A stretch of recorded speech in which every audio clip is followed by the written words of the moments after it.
आखिर आप अब बच्चों को स्कूल भेजते क्यों हैं? बहुत बड़ा सवाल है ये, और इसका आंसर बड़ा भी है और बहुत छोटा भी है।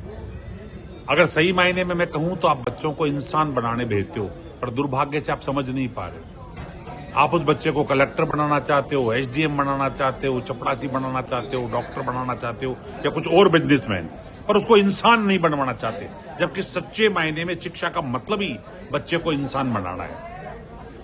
आपने देखा होगा, थोड़े दिन पहले मैं पढ़ रहा था, वेदांता समूह के अनिल अग्रवाल जी का एक बेटा था, वो खत्म हो गया था। वो कह रहे थे मैं पूरी संपत्ति भी दान कर दूं, करूंगा क्या इस संपत्ति का।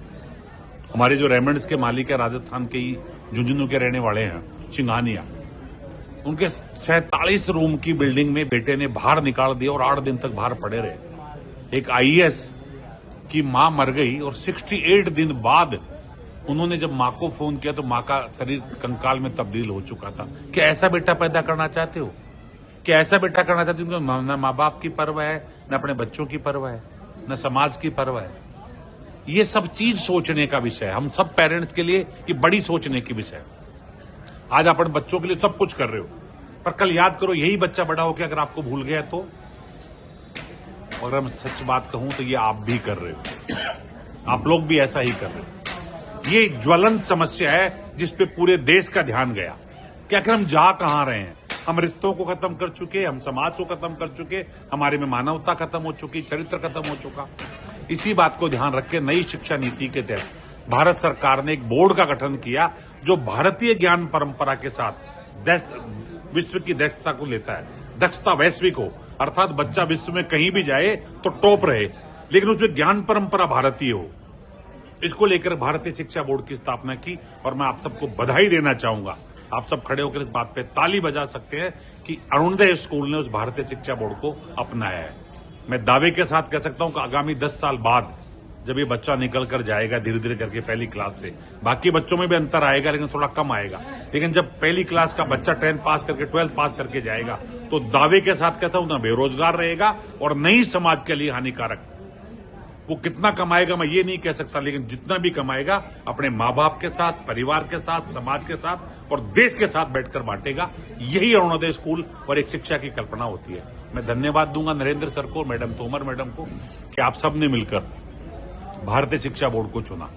क्योंकि आज बच्चों के साथ आनंद लेने का समय है, इसलिए मैं आपका कम समय लूंगा, पर फिर भी इतना कहूंगा, जब कभी मौका मिले तो 3-4 चीजों को जरूर ध्यान रखें। प्रत्येक पेरेंट 3-4 चीजों पर ध्यान रखे, खुद भी सीखे और बच्चों से भी। आप शाम को बच्चे के साथ गले मिलके बात करो, अंक कितने आए इससे कोई फर्क नहीं पड़ता, पर गले मिलके बात करो रोज बच्चों से, पूछताछ मत करो। आप सोच रहे हो कि बात तो रोज करता हूं, तूने होमवर्क किया कि नहीं किया, तूने खाना खाया कि नहीं खाया, ये तो पूछताछ है, बातचीत नहीं है। बातचीत तो गले लगाकर उससे पूछो तेरे दोस्त कितने हैं, तू क्या करता है, तुझे अच्छा लगता है कि नहीं लगता है, कोई परेशानी तो नहीं है। ये सब बातचीत है। ये बात करें बढ़ते बच्चे से प्रतिदिन, पहला काम। दूसरा, उससे पूछो आज तूने नया क्या किया, आज तूने नया क्या सीखा। रोज एक चीज, नया क्या सीखा, तूने अच्छा क्या किया। वो कहे कि मैंने आज मेरे बच्चे के साथ मिलकर उसका होमवर्क करा दिया, तो उसको शाबाशी दीजिए, वो अच्छा करना सीखेगा।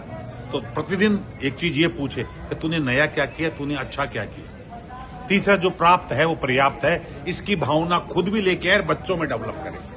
क्योंकि ध्यान रखिए, प्राप्ति की, लोभ की, लालच की कोई सीमा है ही नहीं। आप कितना पैसा इकट्ठा कर लेंगे, टाटा बिरला बन जाओ तो अंबानी आ जाएगा, अंबानी बन जाओगे तो अडानी आ जाएगा, अडानी बन जाओगे तो दुनिया भर के और लोग बैठे हुए। कहां जा रहे हैं हम?